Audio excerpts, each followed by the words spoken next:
વિદ્યાર્થી મિત્રો, લાસ્ટ ટોપિકોમાં આપણે આધાર વર્ષની પસંદગીની રીત, આધાર વર્ષની પસંદગીની રીતમાં બે મેથડ, અચલ આધારની રીત અને પારંપરિક આધારની રીત, તેમાં પણ એક વસ્તુ આપવામાં આવેલી હોય ત્યારે અને એક કરતાં વધારે વસ્તુ આપવામાં આવેલી હોય ત્યારે તેની વાત કરી ગઈ. એક કરતાં વધારે વસ્તુ આપવામાં આવેલું હોય ત્યારે આપણને ભાવ સાપેક્ષ જોવા મળતો હતો. ભાવ સાપેક્ષ કોને કહેવાય તેની પણ આપણે વાત કરી ગયા કે ચાલુ વર્ષનો ભાવ ને આધાર વર્ષના ભાવ જોડે ભાગાકાર કરતા જે મળે તેને ભાવ સાપેક્ષ કહેવાય. આંકડાશાસ્ત્રની ભાષામાં ચાલુ વર્ષનો ભાવ અને આધાર વર્ષના ભાવનો ગુણોત્તર એટલે ભાવ સાપેક્ષ કહી શકાય એવું આપણે જોઈ ગયા. આધાર વર્ષ કોને કહેવાય તેની આપણે વાત કરી. કોઈ પણ ચીજ વસ્તુના ભાવમાં થતા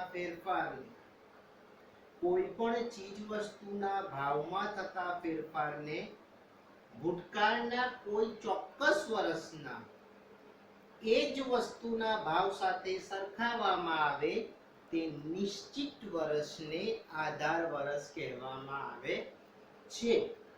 દાખલા તરીકે ઘઉંમાં 2019માં કિલોએ 120 રૂપિયા છે માની લો, અને એ જ ઘઉંમાં 2014માં 86 રૂપિયા હતા.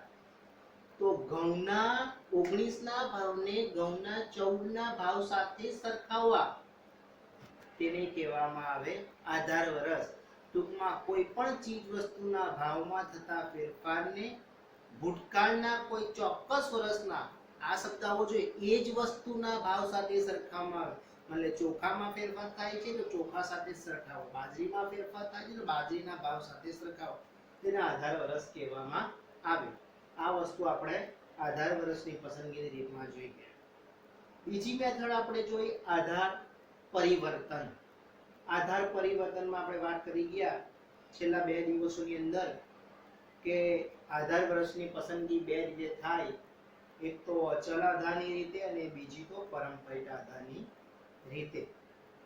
અચલ આધારની રીતનું પારંપરિકમાં પરિવર્તન કરવામાં આવે અને પારંપરિક આધારની રીતનું અચલ આધારમાં પરિવર્તન કરવામાં આવે. સૌથી પહેલા આધાર પરિવર્તન દાખલો કઈ રીતે ખબર પડશે તો વર્ષની નીચે જો ચલ રાશિ આપે તો એ આધાર વર્ષની પસંદગીની રીત છે, પરંતુ જો વર્ષની નીચે સૂચકાંક આપવામાં આવે તો એ આધાર પરિવર્તનનો દાખલો છે. જો આપણે પારંપરિક મેળવવાનો હોય તો અચલનું પારંપરિકમાં રૂપાંતરનો દાખલો કહેવાય, અને અચલ મેળવવાનો હોય તો પારંપરિકનું અચલમાં રૂપાંતરનો દાખલો કહેવાય, જે આપણે અત્યાર સુધી જોઈ ગયા. આધાર વર્ષની પસંદગીની રીત અને આધાર પરિવર્તનની રીતમાંનો દાખલો આપણને માર્ચ 2021 ની પરીક્ષામાં 3 માર્ક્સનો દાખલો પૂછાઈ શકશે. હવે આપણે જોવાનું છે સૂચકાંકની ગણતરી માટેના વિશિષ્ટ સૂત્રો. સૂચકાંકની ગણતરી માટેના વિશિષ્ટ મુખ્યત્વે 3 સૂત્ર છે. લાસ્પિયર ના સૂચકાંકનું સૂત્ર, પાસે નામના અર્થશાસ્ત્રીએ આપેલું સૂત્ર ને ઇરવિંગ ફિશરે આપેલું સૂત્ર.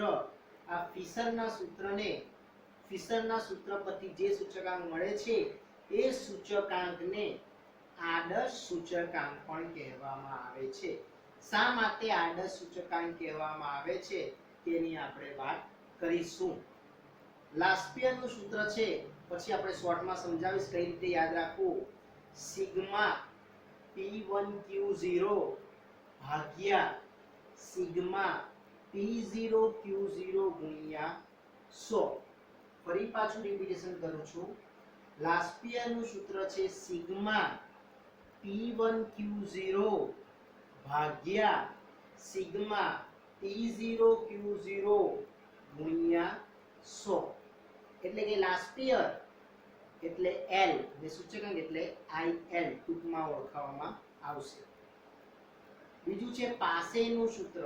પાસેનું સૂત્ર છે આઈપી, જેનું સૂત્ર છે સિગ્મા P1 Q1 ભાગ્યા P0 Q1 ગુણ્યા 100.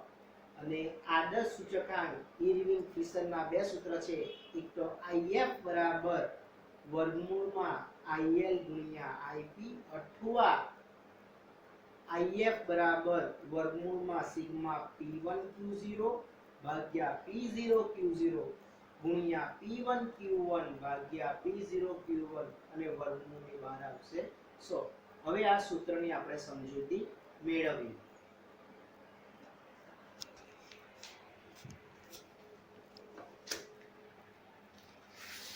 સૌથી પહેલા વાત કરીએ લાસ્પિયરનું સૂત્ર. સૌથી પહેલા આપણે વાત કરીશું લાસ્પિયરનું સૂત્ર.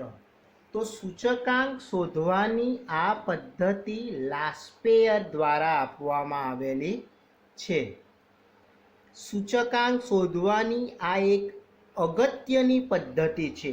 આ પદ્ધતિમાં આધાર વર્ષના ભાવને P0 આપણે અગાઉ વાત કરી ચૂકેલા છે. આધાર વર્ષનો ભાવ હોય કે જથ્થો હોય તેના માટેની રાશિ છે 0 અને ચાલુ વર્ષનો ભાવ હોય કે જથ્થો હોય તેના માટેની રાશિ છે 1. ભાવની સંજ્ઞા છે પ્રાઇસ, એટલા માટે આવશે P. અને જથ્થો કે વપરાશ એની સંજ્ઞા છે Q. ક્વોન્ટિટી એટલેની સંજ્ઞા છે Q. આ પદ્ધતિમાં વસ્તુઓના આધાર વર્ષના ભાવ છે એટલા માટે P અને આધાર વર્ષ છે એટલા માટે 0. અને જથ્થાનું બીજું નામ છે વપરાશ. જથ્થો એટલે કે ક્વોન્ટિટી એટલા માટે Q અને આધાર વર્ષનો છે એટલા માટે 0. તો આધાર વર્ષના ભાવને P0 અને જથ્થાને Q0 વડે દર્શાવવામાં આવે છે. તથા વસ્તુઓના ચાલુ વર્ષના ભાવ, ફરી પાછો ભાવ છે એટલા માટે P અને ચાલુ વર્ષનો છે ને આપણે વાત કરી કે ચાલુ વર્ષનો ભાવ હોય કે જથ્થો હોય એની સંજ્ઞા 1 બને છે. ચાલુ વર્ષના ભાવને P1 વડે દર્શાવવામાં આવે છે. ભાવ સાપેક્ષ P1 ભાગ્યા P0 ને ખર્ચ P0 Q0 જેટલો ભાર આપવામાં આવે છે. આ રીતે મેળવતા ભારિત સરેરાશ સૂત્રને લાસ્પેયરના સૂચકાંકનું સૂત્ર કહેવામાં આવે છે, જેને સંકેતમાં IL, સૂચકાંક એટલે ઇન્ડેક્સ નંબર એટલા માટે I અને લાસ્પેયર છે એટલા માટે L, એટલે કે ટૂંકમાં IL વડે દર્શાવવામાં આવે છે. લાસ્પેયરના સૂચકાંકનું સૂત્ર છે આપણું ઓરિજિનલ IL બરાબર, આપણે આ જ યાદ રાખવાનું છે, સિગ્મા P1 Q0 ભાગ્યા સિગ્મા P0 Q0 ગુણ્યા 100. પાસેનું સૂત્ર છે સિગ્મા P1 Q1 ભાગ્યા સિગ્મા P0 Q1 ગુણ્યા 100. પાસે નામના અર્થશાસ્ત્રીએ આ સૂત્ર આપેલું છે, અર્થશાસ્ત્રીય સૂત્ર આપેલું છે. અને ઇરવિંગ ફિશરનું સૂત્ર, જેને ફિશરના સૂચકાંકમાં તેનું આદર્શ સૂચકાંક કહેવામાં આવે છે. IFનું સૂત્ર છે વર્ગમૂળમાં IL ગુણ્યા IP અથવા તો IF બરાબર, અહીંયા 100 નહીં લાગશે દીકરાઓ, એટલા માટે 100 ન લાગશે કે ડાયરેક્ટ આપણે લાસ્પેયરની જે સૂચકાંક આવે છે તેનો આન્સર મૂકીએ છીએ, પાસેનો જે સૂચકાંક આવે તેનો આન્સર મૂકીએ છીએ. અને લાસ્પેયર અને પાસેના સૂચકાંકમાં જુઓ અહીંયા આપણે 100 ઓલરેડી આવી ગયેલા છે એટલા માટે અહીંયા 100 આવશે નહીં. પરંતુ જો IF બરાબર આ સૂત્ર મૂકવામાં આવે તો વર્ગમૂળની બહાર 100 આવશે, કારણ કે અહીંયા લાસ્પેયર અને પાસેના સૂચકાંક નથી મૂકવામાં આવતા, પરંતુ ચાલુ વર્ષ અને આધાર વર્ષના ભાવ અને જથ્થા મૂકવામાં આવે છે. હવે ટૂંકમાં આપણે આ સૂત્ર કઈ રીતે યાદ રાખવા, એકદમ સાદી ભાષામાં આપણે એ રીતે યાદ રાખવું કે લાસ્પેયર, જોજો લાસ્પેયર PQ લખી દેવાનું, સિગ્મા PQ ગુણ્યા 100.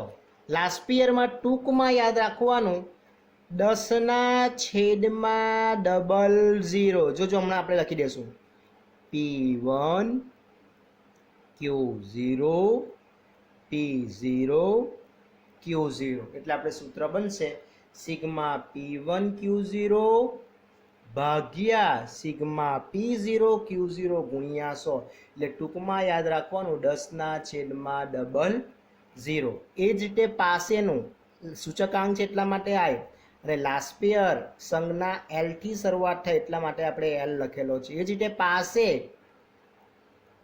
સિગ્મા આખા સ્ટેટિસ્ટિકમાં સિગ્માનો મતલબ થાય છે સરવાળો. સિગ્મા PQ ગુણ્યા 100 અને પાસેનું સૂત્ર છે ટૂંકમાં 11/01 એટલે P1 Q1 P0 Q1 અને ફિશરનું સૂત્ર છે IF બરાબર IN. જો લાસ્ટ પેયરનો સૂચકાંક અને પાસેનો સૂચકાંક મૂકવામાં આવે તો શું આવશે નહીં. આ ઇરવિંગ ફિશરે આપેલું છે અને આ સૂચકાંકને આદર્શ સૂચકાંક કહેવામાં આવે છે અથવા તો બીજું સૂત્ર છે આપણું ડાયરેક્ટ લાસ્ટ પેયર અને પાસેની વેલ્યુ છે P1Q0 ભાગ્યા P0Q0 એટલે 10/00. લાસ્ટ પેયર એટલે 10/00. એ રીતે આપણે યાદ રાખવાનું. અને પાસે એટલે 11/01 અને 100 આવે છે વર્ગમૂળની બહાર.